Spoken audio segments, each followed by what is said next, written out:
नमस्कार दोस्तों, स्वागत है आप सभी का हमारे इस चैनल सनातन ज्ञान गंगा पर। दोस्तों, अगर आप जीवन में कुछ नया सीखना चाहते हैं तो इस चैनल को सब्सक्राइब जरूर करें।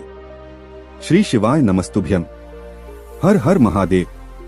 दोस्तों, एक बार फिर से एकादशी की बहुत ही विशेष और पवित्र तिथि आ चुकी है और अगर आपके जीवन में भी आर्थिक समस्याएं चल रही हूँ, रुपए पैसों की दिक्कतें चल रही हूँ, बच्चों का पढ़ाई लिखाई में मन नहीं लग रहा हो, बच्चे आपकी बात नहीं मानने और आपके जीवन में लगातार दुर्भाग्य बना हुआ है, सौभाग्य में वृद्धि नहीं हो रही है, आपको एक एक रुपए खर्च करने के लिए भी कई बार सोचना पड़ता है, व्यापार अच्छे से नहीं चल रहा है, नौकरी में समस्या बनी हुई है, तो पूज्य जी ने कहा कि इस एकादशी में आपको सिर्फ 2 ऐसे विशेष उपाय करने हैं जो आपके पूरे जीवन को बदल देंगे, आपकी सारी समस्याओं को समाप्त कर देंगे। तो चलिए जानते हैं इन विशेष उपायों के बारे में। लेकिन उससे पहले अगर आप भोलेनाथ जी को सच्चे दिल से मानते हो तो इस वीडियो को लाइक करें और चैनल को सब्सक्राइब करके कमेंट में हर हर महादेव जरूर लिखें। देखिए, इस वीडियो में हम लोग पूज्य गुरुजी द्वारा बताए गए 2 या फिर 3 बहुत ही खास उपायों के बारे में जानेंगे और ये उपाय अगर आप इस एकादशी में कर लेते हैं तो गुरुजी ने स्वयं कहा कि अगली एकादशी आने तक आपकी हर मनोकामना परिपूर्ण हो जाएगी। चाहे धन प्राप्ति से संबंधित मनोकामना हो या व्यापार को अच्छे से चलाने के लिए हो या फिर विवाह के लिए हो और या फिर आपकी नौकरी के लिए हो, किसी भी प्रकार की मनोकामना हो वह अगली एकादशी के आने तक जरूर परिपूर्ण हो जाएगी।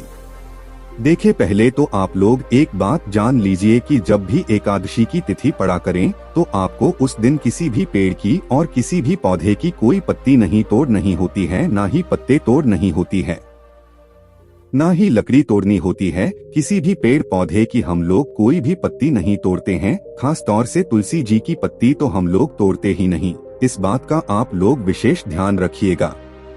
चलिए जानते हैं पूज्य गुरुजी द्वारा बताए गए पहले खास उपाय के बारे में। देखें, ये उपाय आप हर एकादशी में कर सकते हैं क्योंकि इस उपाय से आपके जीवन का दुर्भाग्य समाप्त होता है, सौभाग्य में वृद्धि होती है। जो संकट आपके जीवन में बार बार आ जाते हैं, आप किसी भी कार्य में सफल नहीं हो पाते हैं, तो यह सिर्फ एक छोटा सा उपाय आपकी इन सारी समस्याओं से आपको बाहर निकाल देगा। लेकिन इस उपाय के लिए आपको 1 लोटा जल ले लेना है। लोटा तांबे का ले लीजिएगा और जल आप कहीं से भी ले सकते हैं। फिर इसमें आपको 11 काले तिल के दाने डाल लेने हैं। जो आप सभी जानते हैं कि काले तिल के दाने विष्णु जी के पसीने से उत्पन्न हुए हैं और एकादशी के दिन जब भी हम लोग काले तिल के दानों से कोई उपाय करते हैं तो इससे भगवान नारायण हमसे बहुत ही प्रसन्न होते हैं। इसलिए आपको 11 काले तिल के दाने ले लेने हैं और वो इस 1 लोटा जल में डाल लेना है। फिर इसी के साथ आपको 1 चुटकी शुद्ध पिसी हुई हल्दी ले लेनी है और वह हल्दी भी इस लोटे जेल में डाल लेनी है। बस आपको ध्यान रखना है कि जब आप काले तिल के दाने से लौटे जल में डाले हुए तब आपको 11 बार ओम नमो भगवते वासुदेवाय मंत्र का स्मरण कर लेना है और जब आप यह 1 चुटकी हल्दी जल में डालेंगे तब भी आपको ओम नमो भगवते वासुदेवाय इस मंत्र का स्मरण कर लेना है। दोनों बार आपको कम 11 बार ही इस मंत्र का स्मरण करेंगे। फिर इसके बाद अगर आप सुबह स्नान कर रहे हैं तो इसे 1 लोटा जल को अपने स्नान वाले पानी में जरूर लीजिएगा और अगर आप स्नान कर चुके हैं, आप दोपहर को या फिर शाम को यह वीडियो सुन रहे हैं तो फिर आप इस जल का अपने ऊपर छिड़काव कर लीजिएगा। ओम नमो भगवते वासुदेवाय का स्मरण करते हुए यह जल आप पूरी बाल्टी में मिला लीजिएगा और नहीं तो दोपहर या शाम को आप इस जल का छिड़काव कर लीजिएगा। छिड़काव करते समय भी आप ओम नमो भगवते वासुदेवाय मंत्र का स्मरण कर लीजिएगा। आप जानते हैं गुरुजी द्वारा बताए गए सबसे विशेष उपाय के बारे में जो आपकी किसी भी मनोकामना को पूर्ण करने के लिए है। अगर आपके बच्चे आपकी बात नहीं मानते हैं, आपके घर में लगातार अशांति बनी हुई है, लड़ाई झगड़ा होता रहता है, रुपए पैसों की वजह से आपस में लड़ाई झगड़ा होता है, आपके जीवन में धन प्राप्ति हो ही नहीं पा रही है, व्यापार अच्छे नहीं चल रहा है, नौकरी में कोई समस्या बनी रहती है, लगातार असफल हो रहे हैं, तो आपको विशेष उपाय जरूर करना चाहिए। इस उपाय के लिए आपको 1 लोटा जल ले लेना है। लोटा तांबे का ले लीजिएगा और जल आप अपने किचन से ले लीजिएगा। फिर इसी के साथ आपको 1 चावल का दाना ले लेना है। चावल का दाना आप एकादशी के दिन शिवलिंग के ऊपर समर्पित कर सकते हैं। पूज्य गुरुजी स्वयं अपनी शिव महापुराण की कथा में यह बात कह चुके हैं कि आप एकादशी के दिन चावल का दाना शिवलिंग के ऊपर समर्पित कर सकते हैं। बस आपको ध्यान रखना है कि चावल का दाना टूटा हुआ नहीं होना चाहिए, खंडित नहीं होना चाहिए। फिर इसी के साथ आपको ले लेना है एक हरा साबुत मूंग का दाना। हरा साबुत मूंग का दाना आप ले लेंगे। फिर सबसे आखिर में आपको ले लेना है एक बेलपत्र।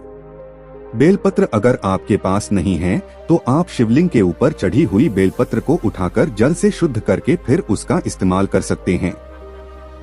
बस आपको ध्यान रखना है कि यह बेलपत्र कहीं से भी कटी फटी नहीं होनी चाहिए और बेलपत्र की डंडी के आखिर में जो दूत होती है यानी जो डंठल होता है वो भी नहीं होना चाहिए।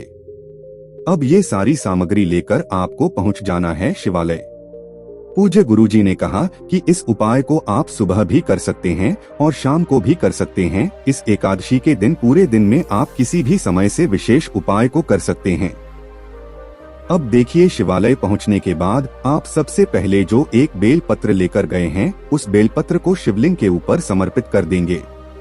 ध्यान रखिएगा, बेलपत्र की चिकनी साइड का हिस्सा शिवलिंग में टच करेगा और बेलपत्र की जो डंडी होगी वो जलाधारी की तरफ रहेगी। बेलपत्र समर्पित करते हुए आपकी जो भी विशेष मनोकामना है जिसके लिए आप यह उपाय कर रहे हैं, चाहे धन प्राप्ति के लिए हो या फिर आपके व्यापार में वृद्धि के लिए हो या फिर नौकरी के लिए हो या फिर विवाह के लिए हो या फिर आप अपने बच्चों के लिए कर रहे हैं, किसी भी प्रकार की आपकी मनोकामना है तो उस मनोकामना का स्मरण कर लीजिएगा और महादेव से प्रार्थना करते हुए फिर ये एक बेलपत्र आप शिवलिंग के ऊपर समर्पित कर दीजिएगा।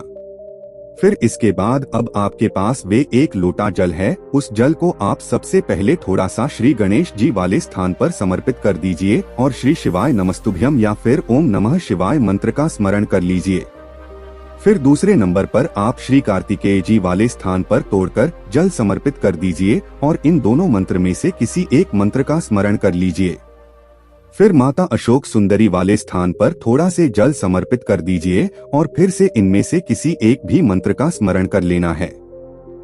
फिर चौथे नंबर पर आप माता पार्वती के हस्त कमल पर जल थोड़ा सा समर्पित कर दीजिए और श्री शिवाय नमस्तुभ्यम या फिर ओम नमः शिवाय किसी भी एक मंत्र का स्मरण कर लीजिए।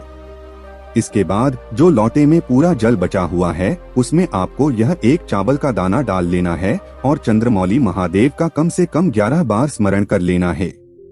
साथ ही साथ आप जो एक हरे मूंग का दाना लेकर गए हैं उसको एक लोटा जल में मिला लीजिए और ये पूरा जल आप शिवलिंग के ऊपर समर्पित कर दीजिए और लगातार श्री शिवाय नमस्तुभ्यम या फिर ओम नमः शिवाय इन दोनों में से किसी भी एक मंत्र का जाप करते जाइए। पूज्य गुरुजी ने कहा कि जल आपको बिल्कुल धीरे धीरे समर्पित करना है। गुरुजी के अनुसार जब भी हम लोग ये मूंग के दाने वाला उपाय करते हैं तो इससे हमारे बच्चों में ज्ञान की प्राप्ति होती है, बुद्धि विवेक की प्राप्ति होती है।